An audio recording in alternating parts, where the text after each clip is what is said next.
good morning, good afternoon, good evening, or whenever you may be tuning in to the Growing Our Future podcast.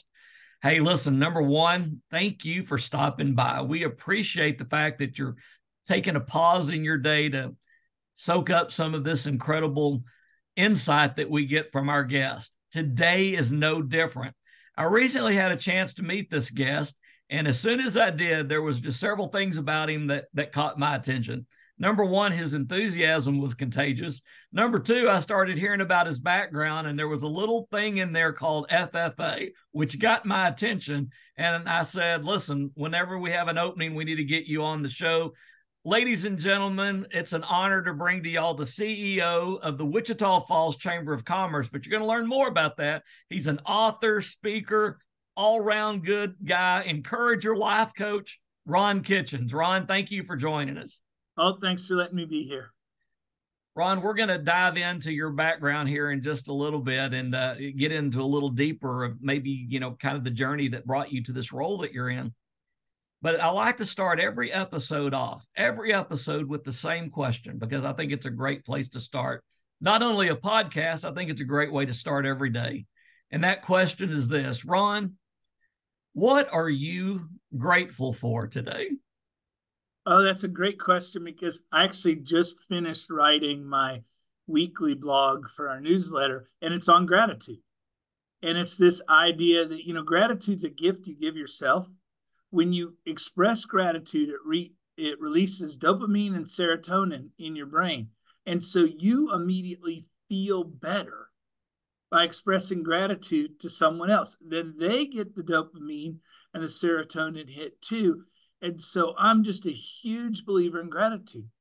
And in my case, I'm grateful for, and the column I wrote was that I get to live in a rural America. I get to live in this great city that I live in that's, an hour and a half or 2 hours from the Dallas-Fort Worth Metroplex.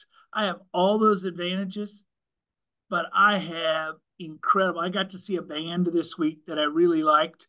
I got to see it for half the cost it would have cost me in Dallas. There were 100 people in the room, and they're playing at Billy Bob's next week, and there's 1,000 people in the room. To me, that's an incredible advantage that we have in rural America, that we forget that sometimes being smaller makes us better. Oh, that's really good. By the way, I agree with everything you just said. I love the attitude of gratitude. I think when you really unpack gratitude, think about it. Like you said, when you express gratitude, you feel hopeful. You feel energetic. You feel like you're looking for something good. One of my board members, you may know, his father was the late, great Zig Ziglar. So absolutely, Zig Ziglar's son, Tom Ziglar's on my board. And Tom was on the East Coast talking to a bunch of college kids, and they were talking about gratitude. And he asked them, what is the opposite of gratitude? And he let them kind of stew around and think about it for a while. And then he said, the opposite of gratitude is entitlement. And we said, now let that sink in. Now, what happens to your attitude when you go from being grateful to, well, that's not fair. That's mine. Give that to me. You go from this attitude and this perspective of life that's positive, hopeful, to a perspective that's disappointing and angry. And so I think when we start out with gratitude, it's always a great place to start a dialogue, to start a conversation. So thank you for sharing what you're grateful for. And I agree with you. I live in North Texas as well. I tell people the same thing. I'm 2 hours from Oklahoma. I'm 2 hours from Dallas-Fort Worth. And yet I enjoy the community that I live in. I know my neighbors, and I kind of like that part of the life that I live. But I do have an office in Austin, and so I do get to fight the traffic and the hustle and bustle of a big city, and it has its pleasures as well. But to raise a family, I like where I'm at. Amen. So thanks for joining us. Ron, you and I met, and you were sharing a little bit about your background, and I was real intrigued by that. And obviously I'm going to tee it up by saying this. You're going to learn that part of Ron's background, he's from the Midwest up north, but part of his background comes through channels of the FFA. But he's in a different role today, which I think is unique. And I think it's just another testament to what you can do with the experiences in life that you have. But Ron, you're the CEO of a mid-sized, which I would say is really kind of a large chamber of commerce. I don't suspect you just fell into that seat. I suspect that there's a journey that brought you there. So if you could take us back and kind of walk us through your life journey and what led you into this role that you have today. Sure. You told me I had to be tight on time here, so I'll go fast. So I grew up in abject poverty. Neither of my parents attended high school. My mother was 15 when I was born, and my father 16. My father was illiterate, couldn't read or write his own name, not because he was dumb, but because he had a form of dyslexia, the same form that I have, but it was never addressed. And so at age 20, he was killed in an industrial accident because he couldn't read the sign that said, "Don't do this." Oh, no. And it cost him his life. And so growing up in poverty, I looked around and realized that every family that had what I wanted for my family had one thing in common. They had jobs. And I didn't know what that meant, but I know our money came from a government check once a month. My mother had 2 kids, no education, no family support to speak of early on.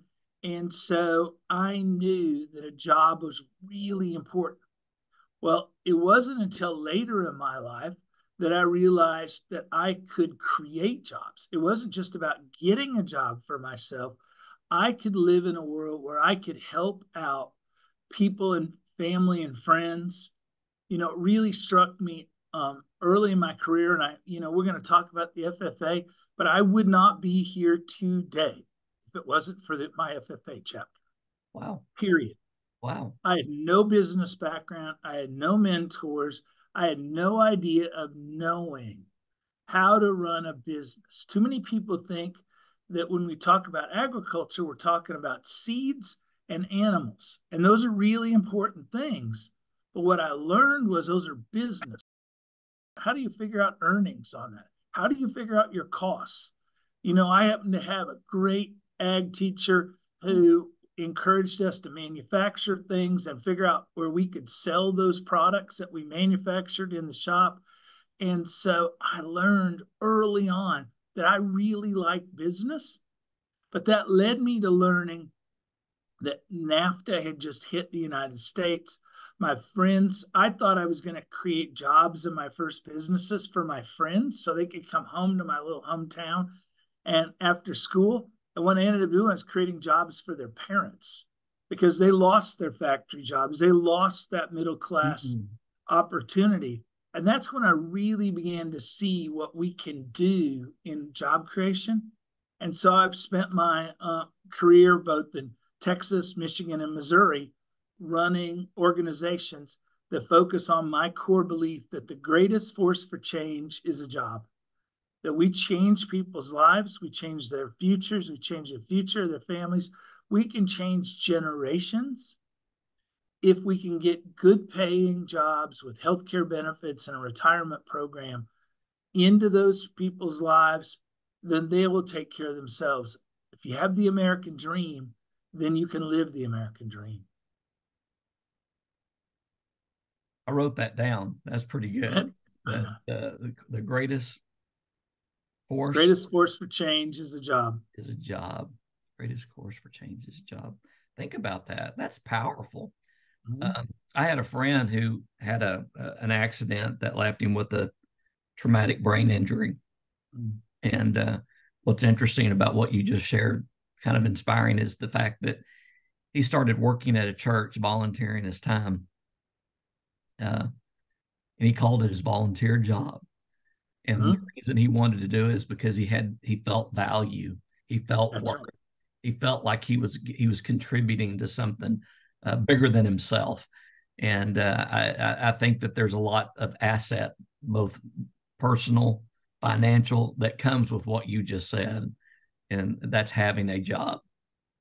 Yeah, and it goes at all levels of society. I had a friend who was a prison warden, Mhm. and he knew if he wanted to lower violence in the prison, if he wanted to lower drug abuse, if he wanted to lower all those things that happen in prisons, then the best thing he could do is have meaningful job training and meaningful work for the people who were in there. Because it didn't matter that they got 17 cents an hour or whatever the amount was. It mattered that they could do something meaningful that had a future to it. It wasn't just pulling weeds. It was learning in, electrical. It was learning skills that they knew they could use on the outside, even though some of them never had any hope of getting on the outside.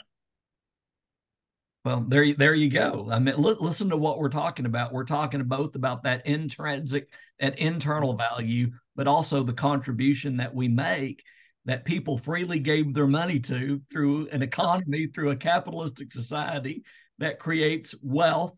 And it's like I always tell the young people that I deal with, I said, listen, I get a paycheck. And if I handle it right at the end of every paycheck, I might have a little bit left over. And if I have a little bit left over, I might be able to help somebody else that might need a little bit of help because we've all been in situations where we need that. And, but you got to have that so that you can share it with others. That's right. And I do believe you're right. Yeah, you can't give away what you don't earn. Amen. Can't. By the way, you just summed up what this podcast is about. So what I always tell people is I say, listen, if agriculture's taught me anything, it's taught me this. If you want to know what the future is, grow it. Well, how do you grow a future? Well, you got to plant seeds. You got to take care of those seeds.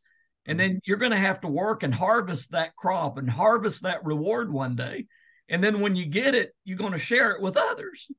And that's what we're talking about. So when we're talking about jobs or economies or opportunities, what we're really talking about is look around. And because just listen to Ron's story and listen to mine, not everybody has the same opportunities. Sometimes we've got to search and work a little harder to get to those opportunities. And then folks like Ron and I tell the adults all the time, I said, our job as adults, our job is to create opportunities. That's our job. I tell the young people, your job is to determine the outcome. So our responsibility is, what you're doing for the city is you're trying to help create economic opportunities. You're trying to create jobs. Now, we got to get people that are willing to step up, stand out, and step into those roles. We need entrepreneurs and angels and all the others that go into helping cultivate those. But at the end of the day, we need community members to help determine the outcomes of what our opportunities look like. So you just said what this podcast is about is we're hopeful that people that tune in will hear something. Maybe, here's the thing, Ron, you're from Michigan. Missouri. Now, I worked in Michigan for years. Yep. But Missouri. My Missourians will get mad at me if I don't claim it. I forgot that because I think I told you I went to Paris, Missouri and did a Facebook Live with Josh Bondi and his FFA chapter. But the thing about it is whether it is Missouri or Michigan or any place in the United States, people who are listening to this, they may have heard something there they never thought of. Oh, wait a second. I'm in FFA. I don't necessarily have to go into agriculture. I'm in FFA. Maybe I could be that person that just goes into creating jobs. And I become a Chamber of Commerce director, an economic development corporate, an EDC person, a regional planning commission person. There are so many opportunities that deal with job creation that a lot of times people don't even think about that. That's right. I think, and from FFA, I learned, great example was, there was a dairy farm. I grew up in an area that there used to be lots of dairy farms. And so I would work when somebody was sick or need vacation. I'd do some fill-in work, which is the toughest business, I think, in America is a dairy farmer. But, the farmer taught me I can either take my wages or he would give me a bull calf and that I could bottle feed, and showed me that I could take that instead of that 10 or 15 or $20 I would make for that day's work, I could work 3 days, get a calf, and 6 weeks, 8 weeks later, I'd have $150 in my pocket. And so you learn these lessons about how you have more control over your life than a lot of times we believe. And I think it's incredibly important that we learn. And I was a city kid. So literally we had an extra lot next to this, our little house.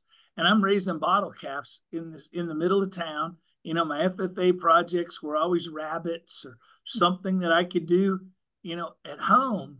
But you learn such incredible lessons that transcend farming. And I would say, I'm not sure much transcends agriculture in America. When it comes down to it, that really is our core. And without it, we're not gonna be the country that we pretend that we are some days. Let me tell you what's so awesome about what you just shared is more connection that we have not talked about. I've got a friend here in the community that who you know, she's going to be on the podcast here as well, Jackie Hager. Mm-hmm. And Jackie's family has a dairy over in Windthorst in Archer County. And what's interesting is my kids, my two, when they were in FFA, they bottle fed Holstein calves, bull calves, and exactly what you just described. One of the things I like to share, and I don't want to derail our conversation here, but I think it's important because you brought something up about the importance of agriculture. I get asked a lot, Aaron, what separates y'all's kids from everybody else? They said, you know, Aaron, doesn't UIL teach speech and debate? Aaron, doesn't football teach teamwork and athletics? And Aaron, doesn't band teach ensemble and choir, you know, ensemble? And Aaron, what is it that you think this ag science and FFA thing does that nobody else does? And I love that question. And I always tell them, I said, yeah, it's a good question. And there's some great programs. And guess what? My kids and others have learned from all of those programs. But the one thing that separates our kids from everybody else is that in the world of agriculture, if we don't do our job, something dies. That's right. And when you instill that core value into a kid at an early age, that what they do matters, that something depends on them to do their job, that is something they will take with them for the rest of their lives. It will become part of the core values of their family, their community, their job, their state, and their country. And so I appreciate you sharing that perspective. You know, and I had a great mentor who would, you know, early on, you know, nobody likes to get up early in the morning, and he'd remind you, you're not having to bust ice in the feeder this morning. Get up and go to work. And today, even days today, that I don't want to get up, I'm slow to get out of bed. I think to myself, hey, what am I talking about? I don't have to go bust ice in the feeder this morning. I don't have anybody who's, you know, going to die if I don't do my job.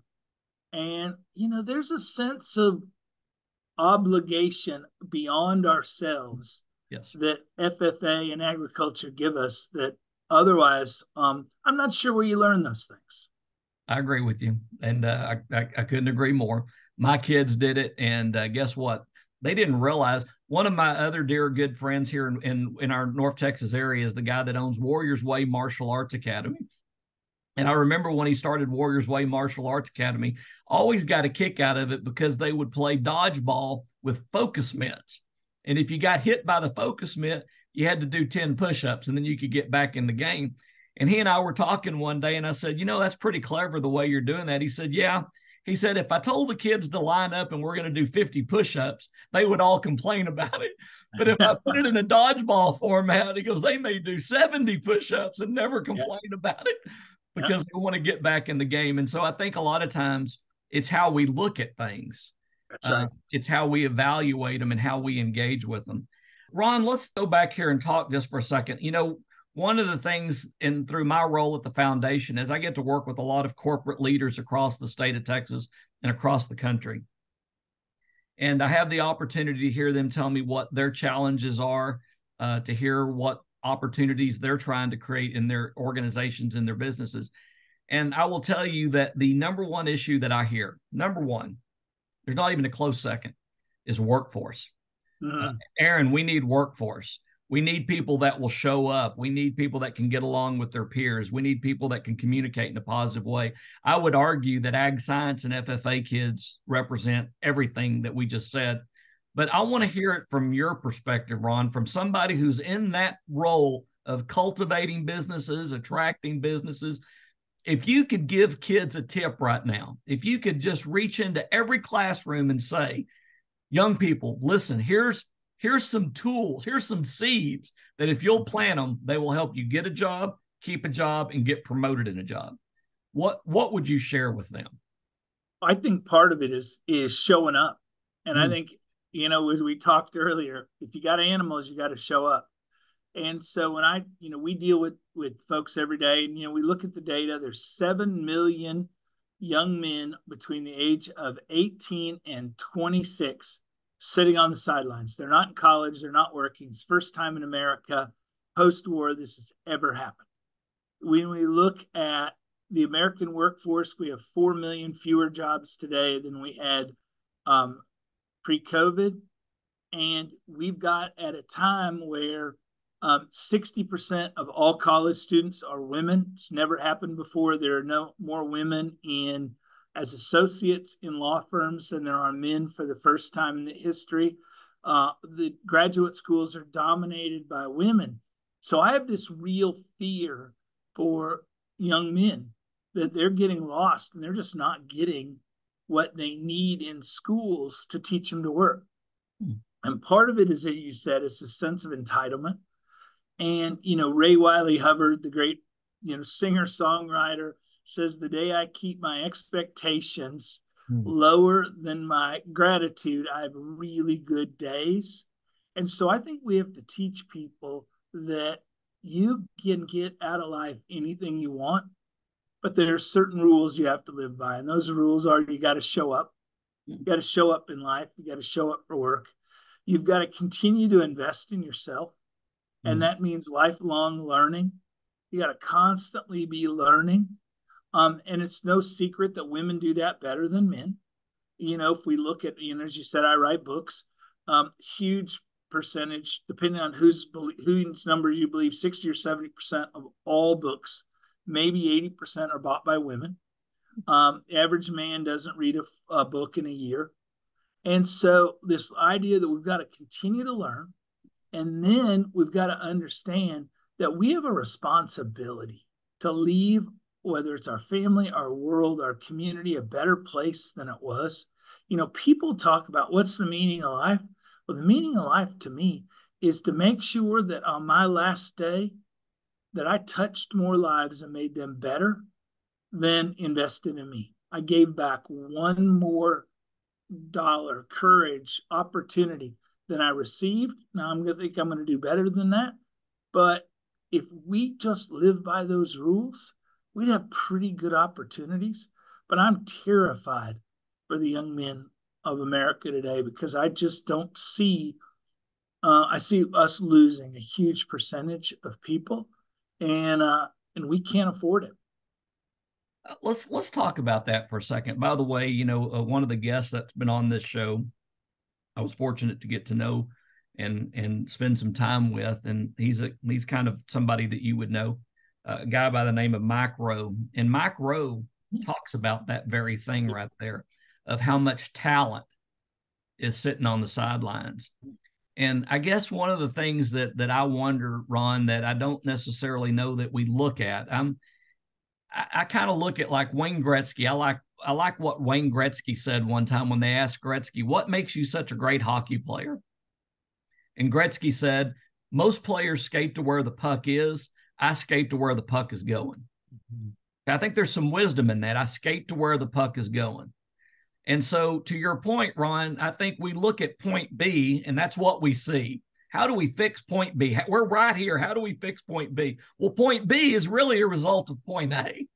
Something happened here at point A that's created point B. So when I look at point A, I'm saying this is where the puck is going. What are we doing to compete for this? And the example that I use is Friday night football. And as you know, being in Texas for any period of time, Friday night football is a big deal. So I go to a Friday night football game. There are 7 coaches on the sideline. Mm. At halftime, 3 came out of the press box. Yep. And then I found out there were 3 more that were out scouting other teams. Now, do the math on that. 13 coaches. For what? For one night, in one sport, in one field of a kid's life, simply to compete. That kid's got the rest of his life ahead of him, her life ahead of him. And I always ask adults, what are we doing to compete for their minds? Yep.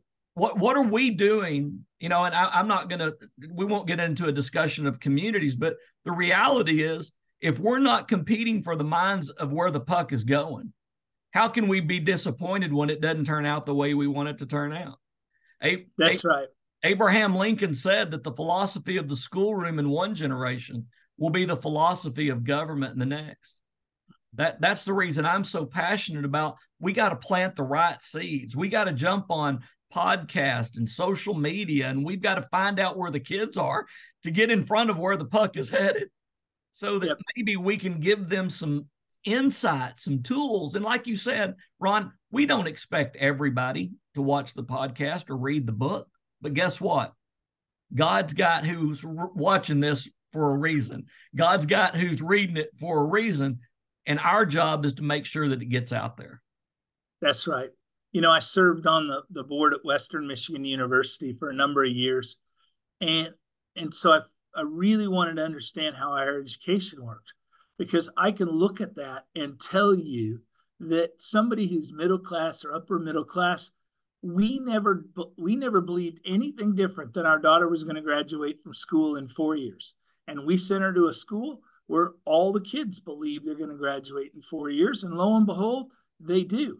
Now, why? Because they have mentors and they have assistants, and we invest in them, and we're putting together small groups that are investing in them, and we're telling them, here's what it takes to get there.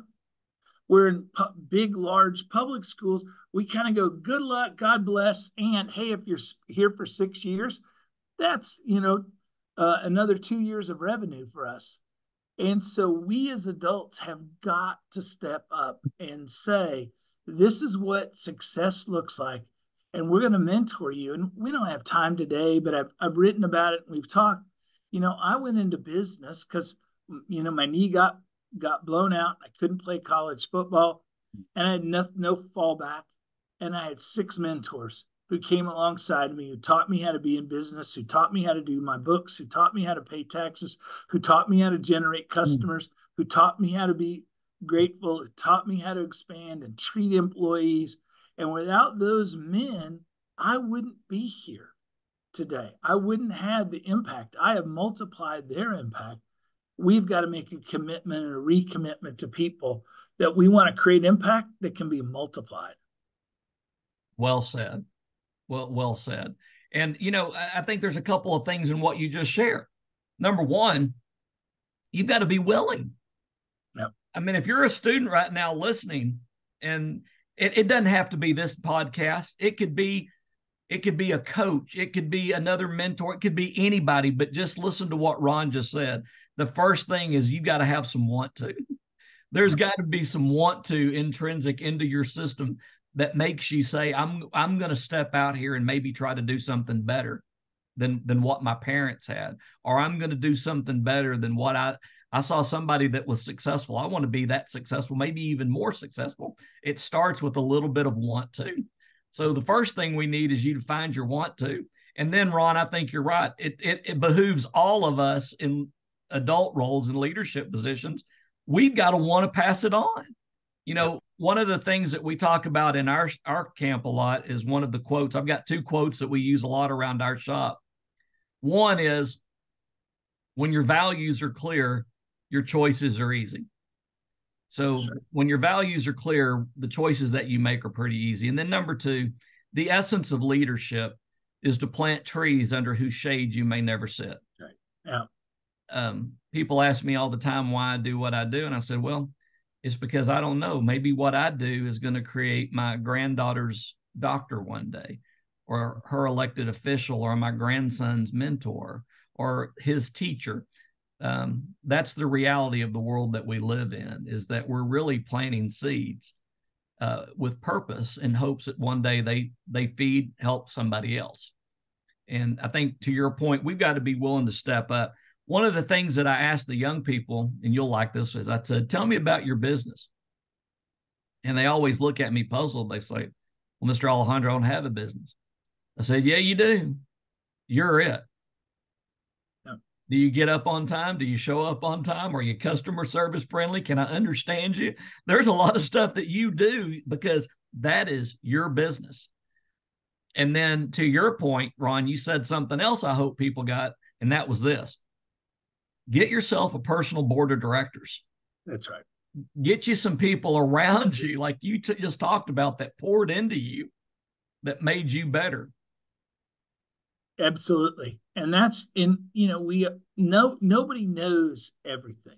And you mentioned Zig Ziglar. So, there's this great quote, my favorite by Zig: you can have anything you want in this world if you just help enough other people get what they want. Well, when you get yourself around people who believe in abundance, then that board of directors becomes people who are giving to you because they know it's going to come back to them. And it may come back to them a generation past them. It may come back to their grandchildren. It may come back to their church. It may come back to the community that they love. It isn't directly quid pro quo, but people who believe in abundance pour into each other.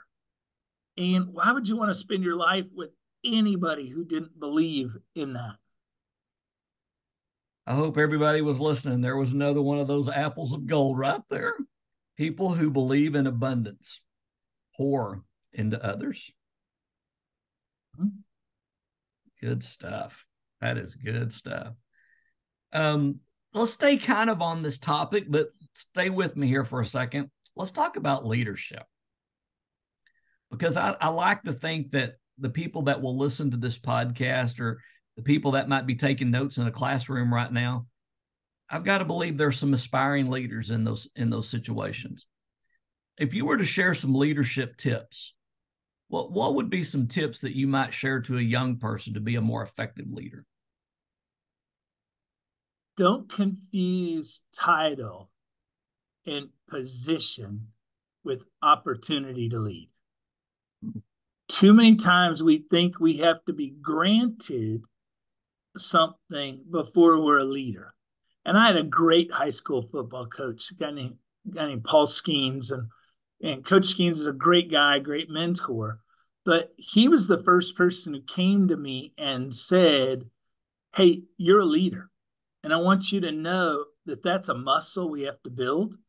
And so he gave me a book to read. It was written by Grant Taff, who was still or had just been the head football coach at Baylor, and about leadership. And it was the very first leadership book I ever read. And so it was somebody who saw that in me. But what I realized, that it was my behaviors, what I did, spoke far more loudly than any title I had and than anything I said. And so as great leaders, just go do the right thing every day.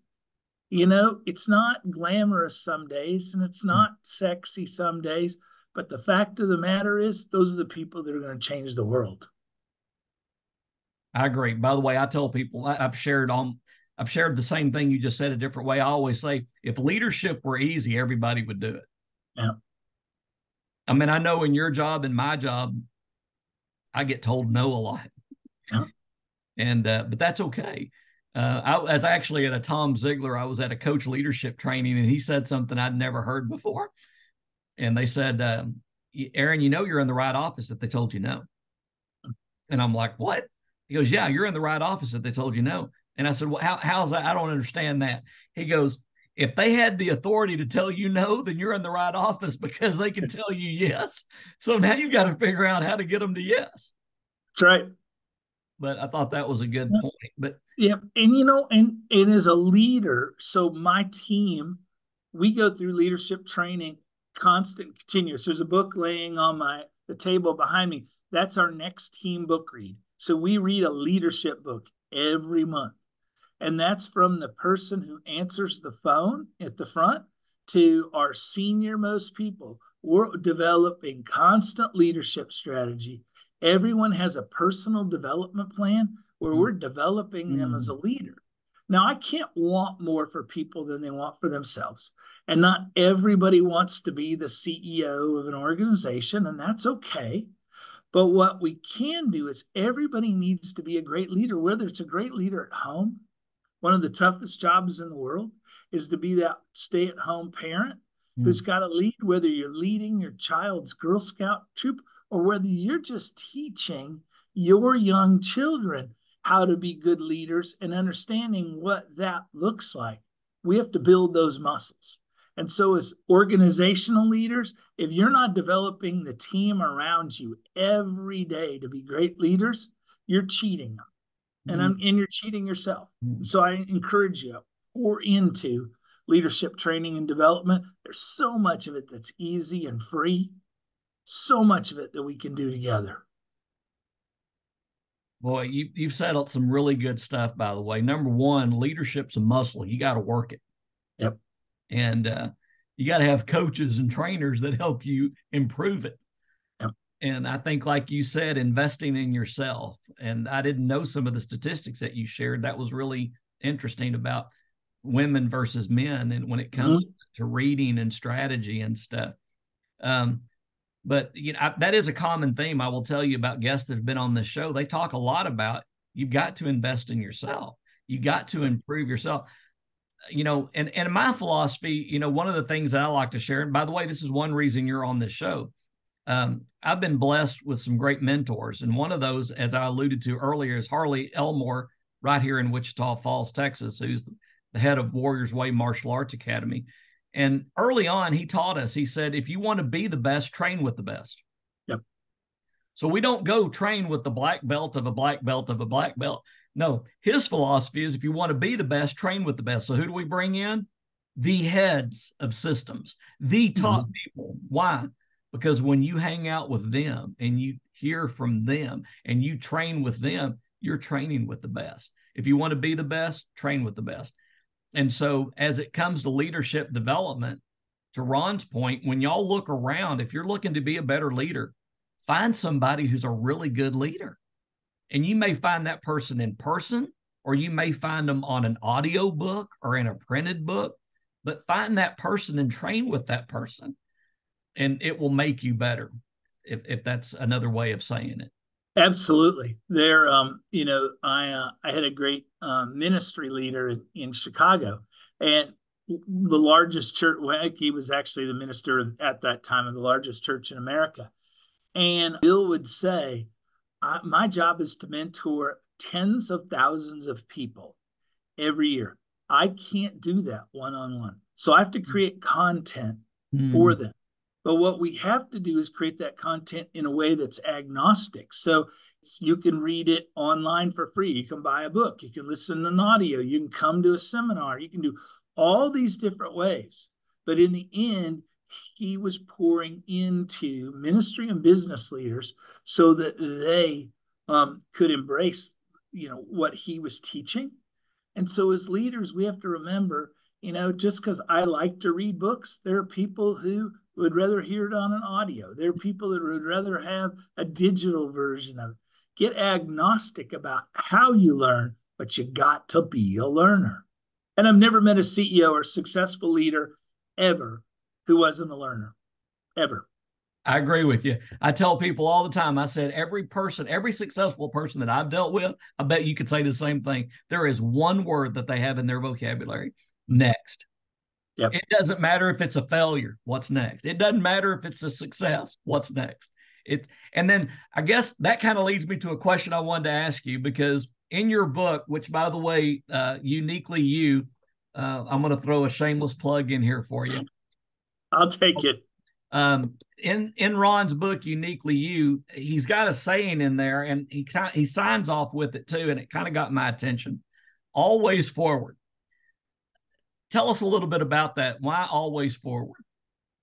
I was at a point in my life that I was young. I was still in high school. My high school football coach was a great mentor to me. And, I was lamenting, I just didn't know what to do. I wasn't particularly a great student. I was dyslexic. I hadn't been diagnosed with dyslexia. So I struggled academically, happened to be a pretty good athlete. And we were having this discussion, and he said, hey, doesn't matter how fast you go, just always be going forward. Some days you're going to go backwards. And, there's a rugby ball behind me, and I played rugby for years and got to travel the world doing it. And the sport of rugby, you pass the ball backwards to go forward. Everything is you got to go a little bit backwards to go yards forward. And so for me, it's a constant reminder that it doesn't matter what day I'm having. It doesn't matter. Some days we advance the ball miles, and other days it's inches.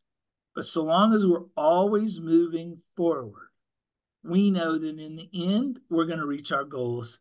And for us, that's more and better jobs, And for me in particular, one of my oldest memories is of my mom sitting at an Orange Formica table. She's 19 or 20 at the time, and she's crying. She's got her checkbook out. She's got to make a decision whether to pay the rent or fix her car. She pays the rent, we can stay in the house, but there's no way to go get groceries. If she fixes a car, we can live in the car, which we did multiple times. And, and she can try to figure out the next thing. I go to work every day because I want there to be one fewer mom crying at a table. Every day I look at a picture of an Orange Formica table. Every day. Because if we can just go forward a little bit, I don't need to do thousands of jobs, which I've done. I've hung out with, the greatest leaders in America and in the world. I've had private jets at my beck and call. But in the end, none of it matters if we're not helping one more mom get an opportunity for her and her children. If we're not changing the life of one more person by creating more and better jobs. So I just have to go forward every day. Some days it's big and some days it's small, but I just got to go forward every day. I love that philosophy, and I really appreciate you sharing. I also appreciate the core value and the perspective that drives your passion for that purpose. It shows, Ron, just so you know. Yeah. And that's a good thing. People that know my story know I'm very driven for FFA and ag science because it changed my world. We're actually recording this today. We're actually recording during National FFA Week. Huh? And how awesome is that? Yeah. And so I actually put a post up of a picture of an older Aaron Alejandro with his arm around a younger Aaron Alejandro. And it just asked people the question, if you could tell your younger self about what the FFA could do for you, what would you say? And I basically said, hang on, kid, it's going to be a heck of a ride. when I look at what you've accomplished and the opportunities that you've been granted, I think there's another leadership and seeds of greatness lesson here for everybody, folks. I had a person one time tell me, Ron, they said, I wished I could just get away from the storms of life. And they confided in me some of the challenges that they were facing. And I remember I looked at them and I said, I just want you to know I hear you and I empathize with you. And I said, I could solve your problem. And they said, really? I said, yeah. I said, I can take you to a place where you'll never experience another storm. I can take you to a place that it never even rains. And I said, that place is called a desert and nothing grows. But you show me somebody that's had some challenges, show me somebody that's had a few storms, and I will show you somebody that if they've planted the right seeds, that they're going to grow into something incredible. And I think, Ron, your story and your testimony is part of that. Thanks. I appreciate that. It's nothing happens by accident in this world. And, it's all about what you do with the lessons that you learn. And I've been blessed with great mentors that have helped me see the value in the journey. Well, and I think something else, Ron, that I think I can share with you on this podcast. that, and it's in my role too as a development officer. A lot of times, what people don't see is cultivation. Mm-hmm. The only time you see cultivation is when the cash register rings. So they don't always see the behind the scenes. And I got to thinking about the Chinese bamboo plant, and I'm sure you've heard this story, but you put a Chinese bamboo plant seed in the ground, and you've got to care for it every single day. And imagine how discouraging it would be to care for it every single day for an entire year and nothing happens. Year number 2, nothing happens. It actually takes 5 years of taking care of that seed in the ground with no sprout, with nothing, for it to one day stick its head through the soil. And then hang on to your hat, because within 5 weeks, that sprout goes from in the ground to over 90 feet tall. Mm-hmm. And what you don't see is the root system that's being created under the surface to withstand the weight of that much growth that quickly. And when I think of what Ron does in the world of business cultivation, and I think about what we do in the world of ag science and FFA cultivation, unfortunately, a lot of times people don't get to see us working behind the scenes and the hard work and the ups and downs, the challenges of what it takes to propagate seeds that may take a year or 2 to grow. But when they do, that mom goes to work. Absolutely. When they do, that new mentor becomes available in the community. So that was a great analogy, Ron. I just wanted to say thank you for sharing.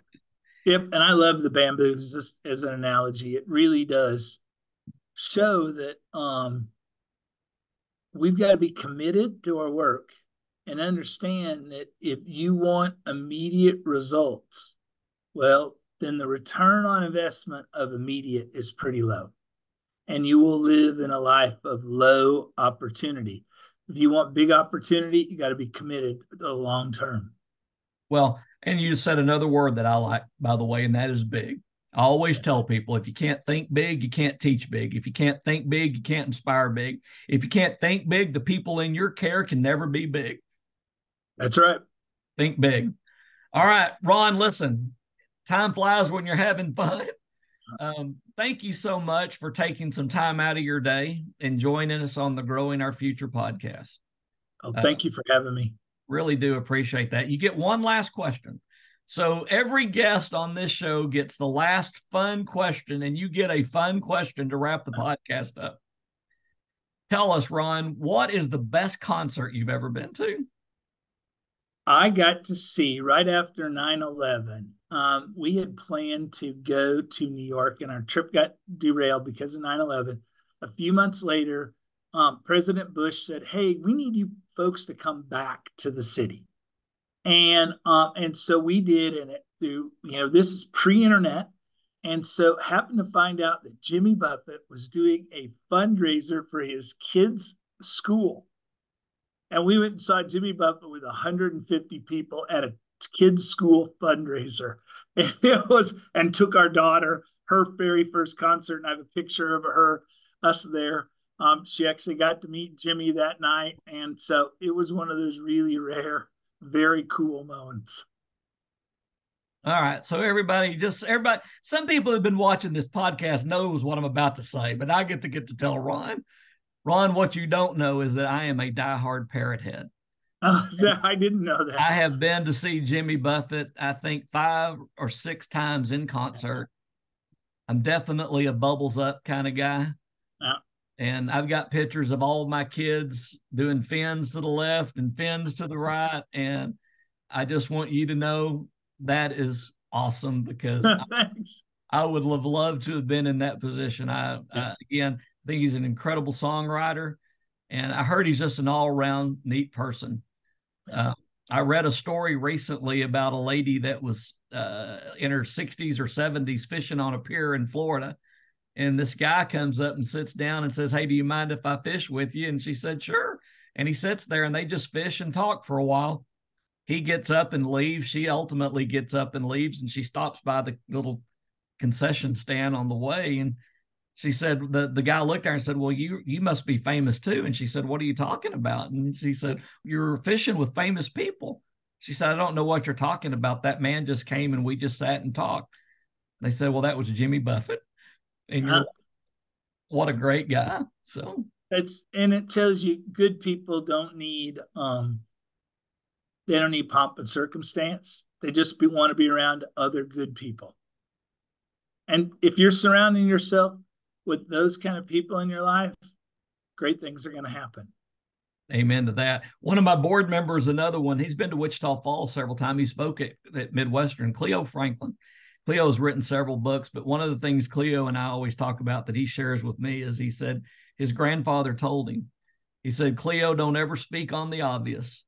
And he said, game recognizes game. And so to your point, yep. Don't have to talk about it. Trust me, game recognizes game. Uh-huh.